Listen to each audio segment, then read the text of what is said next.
Good afternoon. Thank you all for joining us here today. We're here today to talk about the results of Project Nighthawk, including arrests made in connection to a mass shooting at a pub in Scarborough in March, and other violent incidences that occurred in March and April. But before I begin, I want to address the shooting that occurred in the area of Flemington Road and Zachary Court last night. When officers arrived on scene, they located multiple victims suffering from gunshot wounds. In total, 6 people were shot. One of the victims was pronounced deceased. The investigation continues to evolve as we speak. We are looking for multiple suspects. Detective Sergeant Castell will be providing an update in a moment. This kind of violence causes a lot of pain and anxiety in our communities. We will do everything we can to find those responsible for last night's brazen violence in Lawrence Heights. Please be assured that investigators are working diligently to determine what took place and hold those responsible accountable. Now, I'd like to speak to you about events that took place in March and April and the results of an investigation named Project Nighthawk. The Toronto Police Service has arrested 10 men in connection with a series of violent incidences that occurred across the GTA, and 1 man remains outstanding. These incidents include a mass shooting at a pub in Scarborough on Friday, March 7th, 2025. That night, 3 suspects entered the pub and opened fire inside. 9 people were shot and other people were injured as a result. No one was killed, which is truly a miracle. But the effects of this mass shooting remain devastating for the victims and for the sense of safety in our communities. The indiscriminate nature of this gun violence is hard to comprehend. I'm going to show you the surveillance footage that captures what transpired on March 7th at the pub. And a warning, this footage is graphic and may be disturbing for many to see.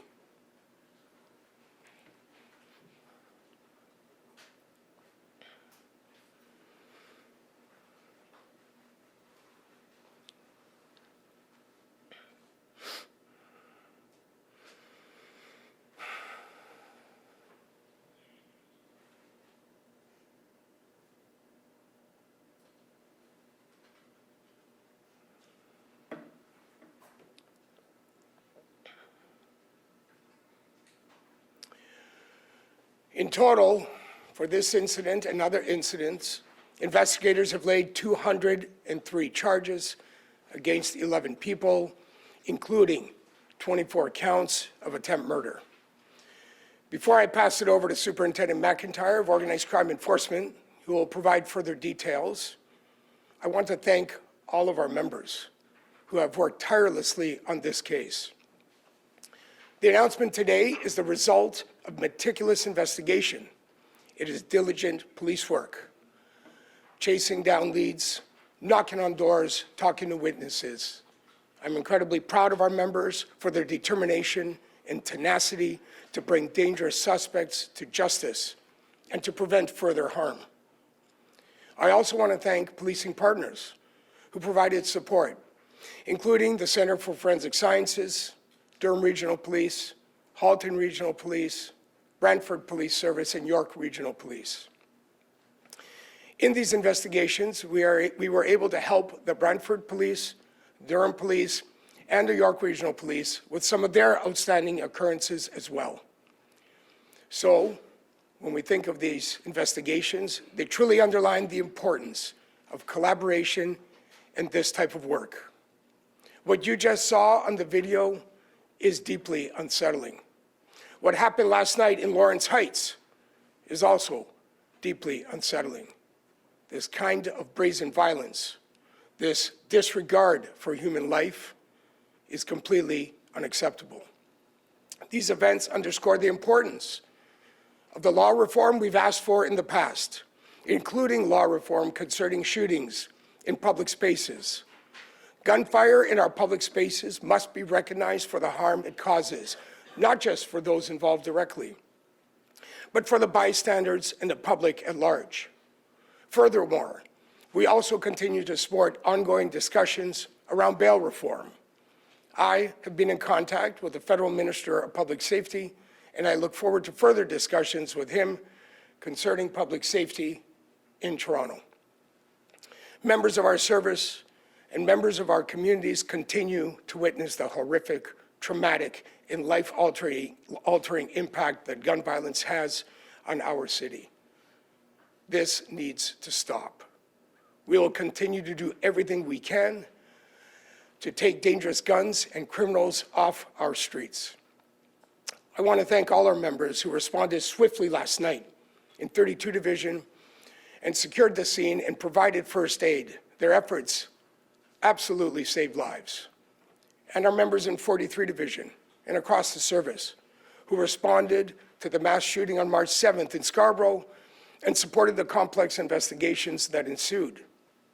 And a special thank you to members of Organized Crime Enforcement, the Centralized Shooting Response Team, the Homicide Squad, and all the units that work together in response to these types of incidents.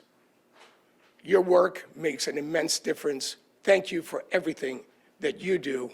And I'll now pass it over to Superintendent McIntyre.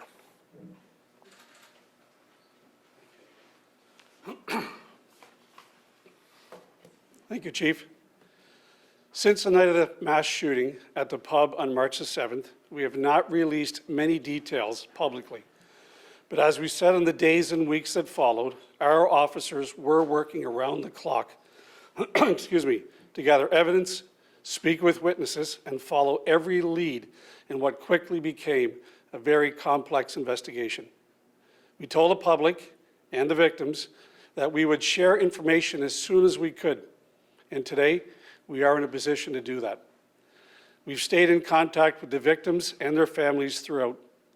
Many continue to recover from serious physical and emotional trauma. Some were shot multiple times. One person was shot 6 times and survived. Their strength and resilience has been remarkable. This investigation relied largely on traditional police work. Not fingerprints, not DNA, just the determination of investigators to piece together critical information connecting individuals, timelines, and locations to uncover the full scope of what happened. What they uncovered was a network of individuals who are now alleged to be responsible for the mass shooting at the pub, as well as several other violent shootings and a robbery. The details of those incidents are outlined in the news release, but I want to share a few occurrences with you today on video, which will provide a striking visual account of the disregard for human life allegedly displayed by the individuals now under arrest. On March the 4th, 3 of the suspects arrived in a stolen vehicle in the Weston Road and St. Clair Avenue West area. They shot and injured one person who was just walking away from a tow yard. Then, as the video shows, drove to the nearby tow yard and opened fire on a second victim who sustained serious injuries.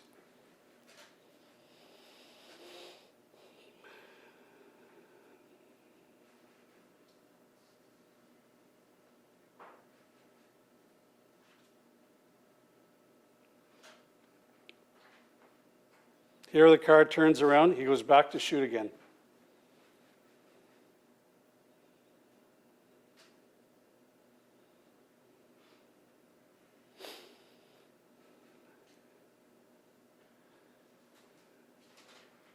Here you see somebody crouching down at the front of the vehicle. And he's struck.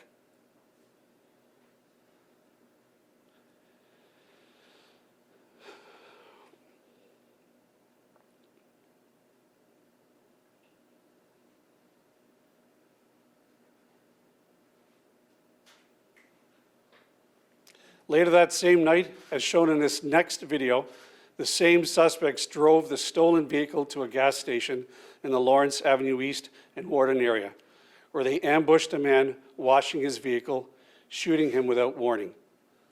And then we'll see that video.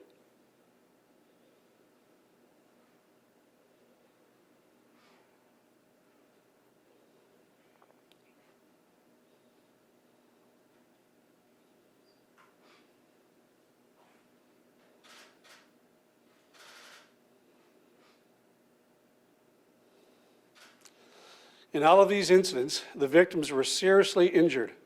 In many of the cases, suspects arrived in stolen vehicles, opened fire, and fled. In others, loaded firearms were recovered following arrests made during traffic stops involving stolen vehicles. Each incident was connected and brought investigators one step closer to identifying those responsible. They never stopped working. I want to thank the members of our Integrated Gun and Gang Task Force and our colleagues across the service for their persistence and attention to detail. They worked tirelessly. And because of their work, 11 individuals are now facing a combined 203 charges. One individual remains outstanding, Daquan Joseph, 20 years of age, of Toronto, who we are alleging was involved in two of the shootings on March 4th, just shown in these two videos. 4 firearms have also been seized to date. This remains an active investigation.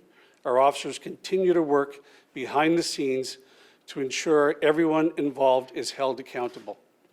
Thank you, and now I'll pass it over to Detective Sergeant Tiffany Castell to address last night's shooting.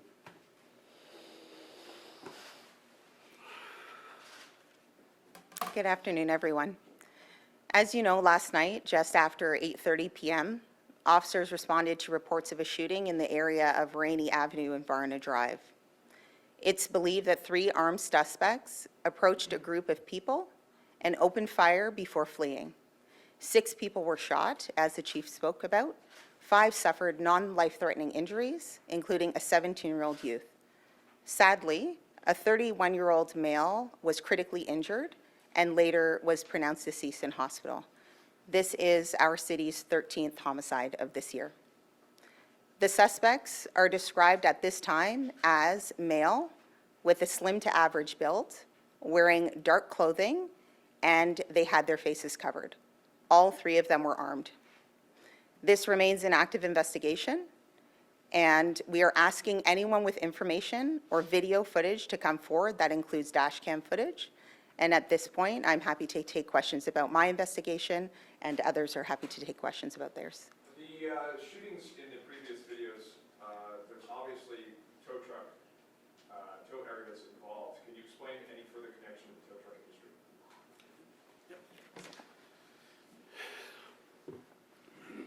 All but one of the videos which are outlined in the news release are tow truck related, either tow truck employees or tow truck business. The shooting at the pub, at this time, we haven't linked it to any tow truck violence at this point. So yeah, they're all tow truck related. It is part of the tow truck turf wars that we're going on, and we're hoping now that those that we arrested will really make a difference in the number of shootings that we're seeing. So how is the pub shooting connected to the others? We don't know if it is. Where it is connected is the group of people that we identified as being part of the tow truck shootings have also done the pub shooting. Whether that was a one-off, the reasons that they did it, we're still investigating that. But the only link right now is the same group of individuals doing all of these shootings. The tow truck ones are obviously related. The only connection we have right now to the pub is the people that we have arrested also did that shooting. We're still looking at reasons why they did that, and that's still a very active investigation. Have you arrested all 3 people that you believe were responsible for the shooting at the Piper Arms? Yes, Those 3 masked suspects are amongst those who've been arrested. that's correct, yes. We know that Nephew's owner was arrested the next day for allegedly conspiring to commit murder at 3 other businesses. Can you speak to how those are connected, if they are? Who did you say was arrested the next day? Piper Arms' the owner of Piper Arms' nephew, also a Piper Arms. Yeah, that's separate from this investigation right now. I don't really want to speak to that investigation right now, but they are separate. I can say that the shooting at Piper Arms that night relating to these individuals, there's no charges related to that occurrence which you're talking about. Do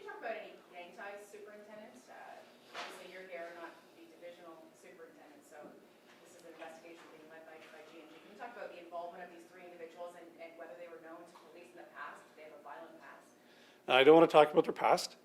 I can say, though, that the Gun and Gang Unit, also, it's the Integrated Gun and Gang Task Force. We investigate gangs and we investigate shootings and firearm discharges. Right now, we can't classify these people as a gang. They're not a gang. They're not the definition of a gang. They're just a collective of a bunch of guys that got together and they're doing these shootings. But no, they're certainly not a gang. Any idea whether they're simply being hired to carry these shootings out? That's something that we're looking at right now, of course, yeah. In regards to last night, speaking of the gangs and also being targeted, I can ask you the same thing about that. Do you feel actually this was a targeted shooting and is it gang related? So what I can say is we do believe that it's targeted. In terms of it being gang-related, we're absolutely investigating every possibility. We're within 24 hours of the shooting having occurred, so we're looking at every avenue. And I was going to ask you, was the victim in a wheelchair? He was. Do we know how many shots were fired last night and how many guns were used? So there were multiple guns used. I won't speak to the specific number as that forms part of the investigation. Similarly, I won't speak to the specific number of casings that we found, but I can say that there were multiple rounds. Was Scott, the, is this connected to top five, the rapper who was previously accused of murder? There's video on social media circulating of him cutting off his ankle bracelet, and now there's speculation that he had some kind of involvement in the shooting last night, homicide last night. So what I'll say is we're early in the investigation. I can't speak to specifically whether or not he's involved. With regard to the ankle bracelet, Mr. Ali was well within his right to not be wearing that ankle bracelet. He wasn't on any conditions to wear it. So him having cut that off on social media was sort of part of, I guess, his information that he wanted to put out, part of his persona perhaps, but he wasn't actually required to have that bracelet on. are you concerned about that retaliation? Pardon me? Are you concerned about retaliation? So, I mean, we're always going to be concerned about what could potentially arise from a shooting. As I mentioned, we're investigating every possible avenue. So we're certainly taking precautions across the city to make sure that we have heightened presence in various areas of the city to ensure that we have that increased safety. Were the five people that were probably done by innocent victims? So what I can say is anyone who's going to be losing their life doesn't deserve to lose their life. So I guess depending on what your definition of innocent is, regardless of what anyone's involved in, they don't deserve to lose their life. So everybody who was involved, and certainly the person who lost their life, did not deserve that last night. The intended targets, though, the other five people that suffered no life implications. I can't speak to who the specific intended targets were. Based on what we're seeing on video, at least the area was targeted, that group of individuals was targeted, but I don't know specifically who in that group was targeted. Are you looking at Mr. Ali and his associates from the Go Get 'Em gang as potentially being involved? Has, police presence been boosted in the Lawrence Heights area just because it seems like there's been some kind of gang activity that's been, bubbling? So what I say is I take every single homicide investigation step by step and follow where the evidence goes. Rather than going down a road on a particular person, making assumptions, I'm going with where the evidence is taking me at this point. I'm sorry, the victim in the wheelchair, was that the deceased? That's correct, yes. Can I just ask about the incidents earlier in the spring again? You're saying this is not a gang, but you have here a group of individuals organized, it seems, carrying out what you're alleging is criminal activity. Can you just explain how this is not a gang? Yeah, for a gang to be classified as an actual street gang that we would recognize, there's a whole series of steps that really have to be followed. This is really just a bunch of guys. There are a bunch of guys that are not a gang. They're just friends, if you will. They're associates. They are out there doing these shootings, but they are definitely not a gang. There's no kind of organization to them. There's no emblems. There's no colors or code. There's nothing. They're just young males. Hire shooters. That's what we're looking at, yes. And that's Nighthawk, sorry. That's Nighthawk, not Lawrence. That's correct, yes. And just in regards to the 4 handguns you have on screen there, plus the assault rifle that's seen in the video in the pub, have all these been seized? And the assault rifle, has that been seized? Where was it from? Of the 3 guns that you see at the pub shooting, we have 1. The long gun, or the little mini gun, if you will, that's still outstanding. And we have another handgun from that's outstanding. The 4 that we have recovered are from other traffic stops or when we arrested the individuals. Superintendent, can you talk about, you say that this is connected to the tow truck industry, that you're not, able to correlate a direct link between the Piper Arms shooting and the tow truck. Is it the same shooters, the same 3 masked men who were inside Piper Arms, who are also undertaking these shootings connected to the tow truck industry? What we're alleging is one of the shooters in the Piper's Arms was also one of the shooters in the videos on March the 4th. He is a link between the two, but we also have evidence that puts a group of them together. If you look at the news release, there's a series of arrests over a couple of weeks, a series of occurrences, and we think it's all the same group of guys that are kind of doing these shootings, and probably for hire. One more question. Chief, I just want to talk to the chief about, no matter if it's gangs or if it's a, tow truck, war, this is a lot of violence in Toronto. What do you say to Toronto residents? Well, listen, we are very laser focused on doing everything we can to prevent and intervene in any cases of gun violence. And when gun violence does happen, we are committing every necessary resource. We will spare no expense. We will leave no stone unturned in our efforts to bring those responsible to justice. And I want to reassure Torontonians that we are laser focused in our efforts to engage with our communities and be there for them in these circumstances, and again, to do everything we can to prevent and intervene as it relates to gun violence. Thank you.